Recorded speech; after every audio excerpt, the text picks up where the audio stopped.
First, we asked him about his efforts on the Expanding Medical Education Act that would help fill the Central Valley's need for qualified medical professionals. The San Joaquin Valley is one of the most medically underserved parts of the state and the country.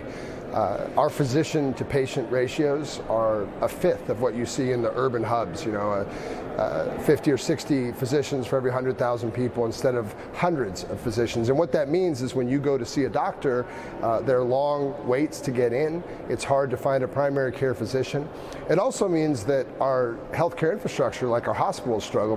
We're all familiar with Madera Community Hospital closing for several years, excited thanks to the leadership in the state legislature. That's reopening and the investments they're making.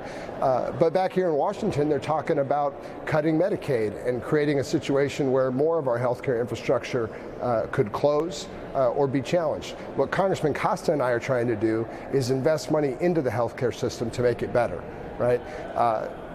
Bringing medical students into the San Joaquin Valley, along with nursing students, nurse practitioners, et cetera, is critical to the future. And we've started, during my time in the state legislature, we got the funding to start a medical school program at UC Merced. They're now partnered with UCSF Fresno, and they're developing a full independent medical school right here in the Valley. And the bill that Congressman Costa and I introduced yesterday is going to provide funding to help that effort, help bring in more residency slots for doctors and other critical pieces that will allow us to not just continue the medical school program, but grow the medical school program here in the San Joaquin Valley.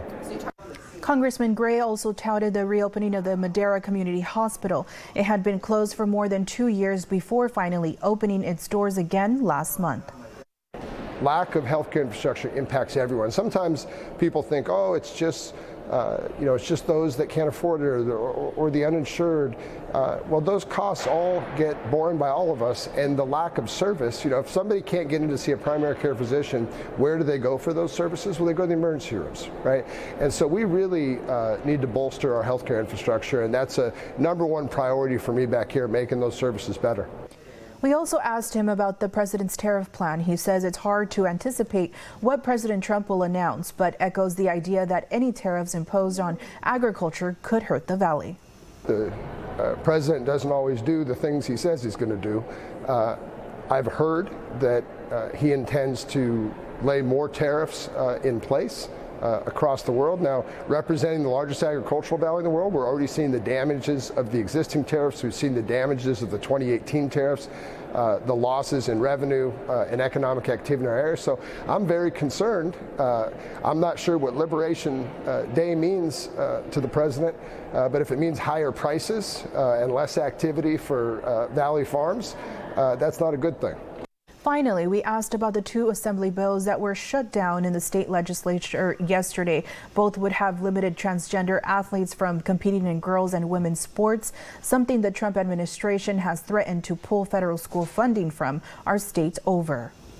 While I agree that biological boys shouldn't be playing in girls' sports, we have segregated sports by gender. I've never supported that.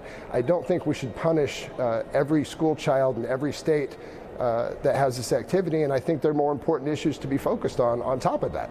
We've got a pending recession. The president's talking about tariffs. We've got the price of eggs up over avian flu in the valley. So there's a lot of serious work to do. And I'll tell you, after being here in Washington for my first 2 months, I'm concerned that the folks back here aren't focused on serious issues. They're focused on kind of gotcha political nonsense. And whether it's the far left or the far right, I frankly could do without both of them.